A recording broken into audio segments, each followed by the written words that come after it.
Bismillahirrahmanirrahim. Assalamualaikum warahmatullahi wabarakatuh.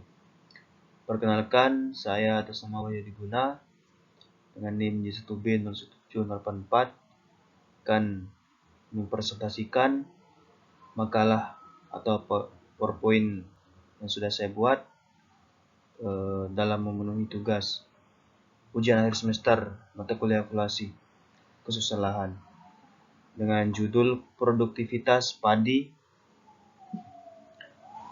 Organisasi tipe L pada kondisi dan karakteristik lahan Kabupaten Bima. Pertama, bab 1 pendahuluan. Latar belakang. Padi merupakan salah satu tanaman budidaya terpenting dalam peradaban. Di Indonesia sendiri, padi merupakan komoditas utama dalam menyokong pangan masyarakat Indonesia sebagai negara dengan jumlah penduduk yang besar menghadapi tantangan dalam memenuhi kebutuhan pangan penduduk. Kemudian untuk pertumbuhan tanaman padi dibutuhkan kesusahan lahan yang cocok sehingga bisa menghasilkan produktivitas yang maksimal. Kabupaten Bima merupakan salah satu kabupaten yang ada di Provinsi NTB dengan ibu kota Wuhan. Terdapat karakteristik dari wilayah di Bima ialah beriklim tropis dengan rata-rata bulan kering kurang dari 60 m, 78 bulan dengan bulan basah kurang dari 3 bulan atau sebesar 100 mm. Curah hujan tahunan rata-rata selama 20 tahun sebesar 1025 mm dengan rata bulanan 85,44 mm. Sehingga Kabupaten Bima adalah daerah kategori kering hampir sepanjang tahun. Kemudian rumusan masalah dari PPT ini atau dari pembahasan ini. Pertama adalah bagaimana kondisi sumber daya lahan di Kabupaten Bima. Kemudian yang kedua adalah bagaimana keadaan tanah di Kabupaten Bima. Ketiga, bagaimana potensi sumber daya lahan di Kabupaten Bima. Yang keempat adalah bagaimana karakteristik sumber daya iklim dan air di Kabupaten Bima. Dan yang terakhir adalah bagaimana produktivitas tanaman padi di Kabupaten Bima. Kemudian kita beralih ke bab kedua yakni pembahasan. Subtema pembahasan pertama atau subbab pembahasan pertama adalah bagaimana kondisi sumber daya lahan di Kabupaten Bima. Kabupaten Bima merupakan salah satu kabupaten yang ada di Provinsi Nusa Tenggara Barat dengan ibu kota Wuhan. Kabupaten Bima berlokasi tepat di sebelah utara berbatasan dengan Laut Flores, sebelah selatan dengan Samudra Indonesia, sebelah barat dengan Kabupaten Dompu, dan sebelah timur dengan Selat Sapi. Dapat dilihat bagaimana kondisi atau peta letak daripada Kabupaten Bima itu sendiri. Dapat dilihat di gambar 1, peta lokasi Kabupaten Bima, Nusa Tenggara Barat. Kemudian kita beralih ke slide berikutnya. Berdasarkan peta geologi di Pulau Sumbawa skala 1 berbanding 250.000 lembar Mataram tahun 1807 dan lembar Sumbawa besar 1907 menurut Kastowo tahun 1996 serta data atau informasi dari pengamatan lapang bahwa Kabupaten Bima terdiri atas beberapa formasi geologi. Secara garis besar, informasi batuan terdiri atas bahan endapan permukaan atau aluvium, batuan vulkan, dan batuan terobosan vulkan buku dalam. Sebagai landform, vulkan tua telah mengalami perubahan karena erosi ataupun telah mengalami patahan atau lipatan. Endapan aluvium terdiri atas endapan liat dan pasir. Formasi batuan sedimen sebagian besar berupa batuan pasir tufan, batu lempung tufan, breksi, andesit, basalt yang terombak dan tersedimentasi bersama atau sebagai batuan sedimen. Kemudian, sedangkan berdasarkan kelompok litologi, bahan pembentuk tanah di Kabupaten Bima dapat dibedakan menjadi bahan endapan permukaan, batuan sedimen, dan batuan gunung api.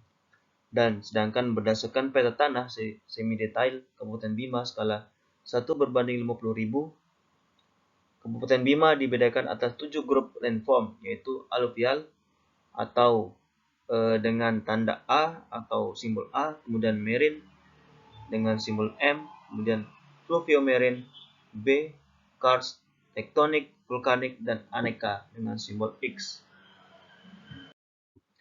Selanjutnya kita beralih ke subbab pembahasan berikutnya, yakni bagaimana keadaan tanah di Kabupaten Bima. Berdasarkan peta tanah semi-detail Kabupaten Bima skala 1/50.000 versi update BBSDLV tahun 2016 bahwa tanah-tanah yang dijumpai di Kabupaten Bima menurut klasifikasi tanah nasional terdiri atas 9 jenis, yaitu litosol, aluvial, ligosol, grumusol, andosol, molisol, kamisol, gilisol, dan mediteran. Kemudian kita beralih ke subbab pembahasan berikutnya, yakni potensi sumber daya lahan di Kabupaten Bima. Di Kabupaten Bima, kita ketahui bersama bahwasanya komoditas pertanian yang sering dibudidayakan oleh petani di sana adalah bawang merah terutama. Oleh karena itu, kondisi atau potensi sumber daya lahan di Kabupaten Bima itu adalah budidaya dari bawang merah itu sendiri. Lahan yang diarahkan untuk pengembangan kawasan cabai dan bawang merah dan potensi perawasannya adalah lahan yang tergolong sangat sesuai, S1 cukup sesuai, S2 dan sesuai marginal, jika faktor pembatasnya relatif mudah diatasi dengan tingkat kemampuan masyarakat. Kemudian subbab bahasan berikutnya, yakni karakteristik sumber daya iklim dan air di Kabupaten Bima. Wilayah Kabupaten Bima beriklim tropis dengan rata-rata bulan kering 78 bulan dengan bulan basah kurang dari 3 bulan. Curah hujan tahunan rata-rata selama 20 tahun sebesar 1025 mm dengan rata-rata bulanan 85,4 mm. Curah hujan tertinggi pada bulan Januari tercatat 230 mm dengan hari hujan selama 15 hari. Musim kemarau terjadi pada bulan Maret sampai bulan Oktober, di mana jumlah curah hujan dalam satu dasarian atau 10 hari kurang dari 50 mm dan diikuti oleh beberapa dasarian berikutnya. Musim hujan terjadi pada bulan November sampai Februari, di mana jumlah curah hujan dalam satu dasarian 10 hari sama atau lebih dari 50 mm dan diikuti oleh beberapa dasarian berikutnya. Kabupaten Bima memiliki drainase yang tergenang dan tidak tergenang. Pengaruh pasang surut hanya seluas 1085 hektar atau 0,2% dengan lokasi terbesar di wilayah pesisir pantai.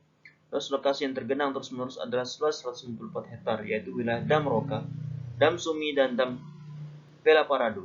Sedangkan wilayah yang tidak pernah tergenang di Kabupaten Bima adalah seluas 457.989 hektar. Artinya, kebanyakan atau dominan di lahan Kabupaten Bima adalah merupakan lahan kering. Ini dapat kita lihat dari bagaimana data yang kita dapatkan dari lahan yang tergenang dan lahan yang tidak tergenang. Kemudian berikutnya adalah produktivitas tanaman padi di Kabupaten Bima. Padi merupakan salah satu tanaman budidaya terpenting dalam peradaban. Meskipun terutama mengacu pada jenis tanaman budidaya, padi juga digunakan untuk mengacu pada beberapa jenis dari marga genus yang sama, yang biasa disebut sebagai padi liar. Padi diduga berasal dari India atau Cina dan masuk ke Indonesia dibawa oleh nenek moyang yang migrasi dari datar Asia sekitar 1500 sebelum Masehi. Terdapat beberapa syarat-syarat utama yang harus diperhatikan dalam pertumbuhan tanaman padi atau budidaya tanaman padi. Pertama adalah iklim. Tanaman padi dapat tumbuh dengan baik pada curah hujan rata-rata 200 mm per bulan atau curah hujan yang dikehendaki 1500 sampai 2000 mm per tahun. Kemudian yang kedua adalah tanaman padi dapat tumbuh dengan baik pada temperatur 15 derajat Celcius sampai 30 derajat Celcius. Kemudian dengan kelembaban berkisar 40-60% dan ketersediaan air cukup tinggi. Dan yang terakhir, ketersediaan sinar matahari memadai. Kemudian syarat tumbuh padi atau tanaman padi berikutnya adalah mediatan. Tanah bervariasi tergantung iklim. Berpasir, lempung, dan berdebu. Kemudian mengandung bahan organik, unsur hara, dan memiliki jenis tanah seperti grumusol, latosol, andosol, dan patsolik. Kemudian tanah yaitu merupakan tanah yang subur, gembur, dan tidak dalam terserang hama, dan memiliki pH antara 4-7 pH. Kemudian syarat berikutnya adalah ketinggian. Ketinggian tanaman padi yang baik atau ketinggian tempat budidaya tanaman padi yang baik adalah sekitar 0 sampai 1.500 meter di atas permukaan laut. Artinya, di atas 1.500 meter di atas permukaan laut, tanaman padi akan tumbuh tidak secara efektif atau tidak secara maksimal, sehingga menghasilkan produksi yang kurang atau tidak sesuai dengan yang menjadi harapan. Berikut data luas panen dan produktivitas tanaman padi di Kabupaten Bima. Dapat kita lihat di sini luas tanam dari tanaman padi di beberapa kecamatan di Kabupaten Bima, dari Kecamatan Monta, Parado, Bolo sampai Kecamatan Sanggar dan Tambora. Nih, luas tanamnya di masing-masing kecamatan beserta luas panen serta produksi atau dalam ton di masing-masing kecamatan di Kabupaten Bima.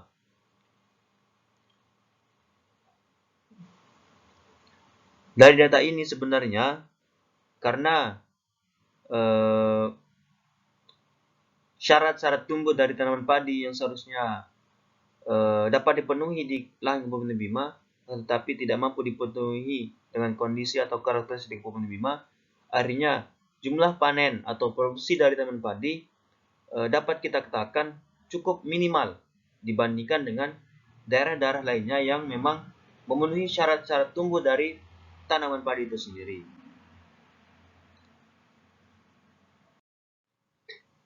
Yang terakhir adalah bab ketiga, yakni bab penutup.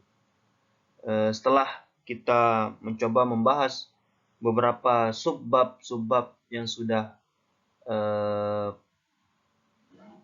saya sampaikan, sebenarnya kita sampai pada kesimpulan, yakni Kabupaten Bima memiliki karakteristik yang khusus dibandingkan dengan wilayah lainnya. Lahan pada Kabupaten Bima merupakan lahan yang mengalami kekeringan sepanjang tahun diakibatkan curah hujan yang relatif rendah.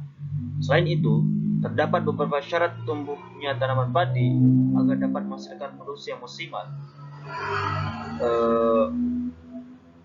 yang dimana ini masih belum mampu dipenuhi oleh karakteristik atau kondisi di lahan Bima itu sendiri.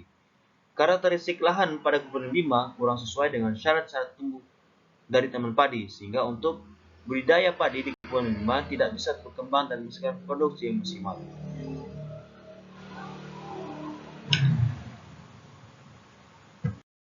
Sekian video presentasi yang saya buat. Semoga video presentasi ini adalah merupakan video untuk memenuhi tugas ujian akhir semester mata kuliah evaluasi dan kesalahan.